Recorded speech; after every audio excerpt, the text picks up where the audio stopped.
Welcome back, everyone. Greg Diamond here with another edition of Diamond's Edge. And this week is going to be very important. I've been looking at this from a time cycle perspective, and I'm expecting a trading inflection point. And basically what that means is I'm looking to be trading from both sides of the market, probably this week and then for the rest of the year. Election volatility is probably going to start now. So this week I'm going to cover a few things, and I'll just jump into it right here. I just want to look at some of the fundamental catalysts that are coming out this week. Today on Monday, as I'm recording this, we have some manufacturing data, and then more.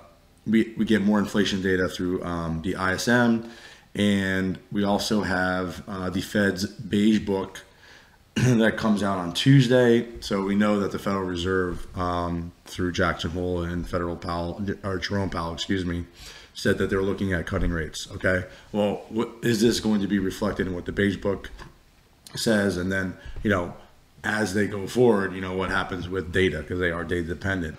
And then the big one's going to be on Friday when we see what happens with payroll numbers. Okay, so should be pretty busy. Last week was somewhat muted, so to speak. And what I want to show you is what I outlined to 10 stock trader subscribers last week. This is kind of an updated chart. So all the way back to the early August lows, you can see here I have a major wave count here, 1, 2, and then I've broken this around 1, 2, 3, 4, 5. This is a major 3. So this is what I'm looking at this week, and I'll go ahead and scroll in so you can see this a little bit clearer. And basically, assuming this low from last week holds, this could be looking at a shot or the start of a move up into a fifth wave. And what does that mean when I look into a fifth wave? Basically what it means is, if I'm right about what happens, we get this 1, 2, and then another big rally into the end of this week. And if that happens to end with jobs and payrolls numbers, that could be I'm not going to say a serious high, but an inflection point to trade. So that's kind of what I'm looking at in NASDAQ on the short term. Now, I have mentioned to 10 stock trader subscribers that, not all tops look the same. Okay, so here you can see the daily view that I have on the NASDAQ. Okay, and these are NASDAQ futures, but the NASDAQ 100 NASDAQ composite is still going to be very, very similar to what this looks like. Okay, so again, 1, 2, 3, 4, maybe it drops down and then rallies.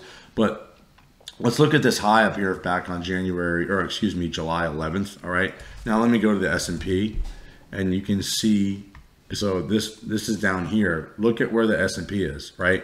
And you can see kind of what I've outlined here.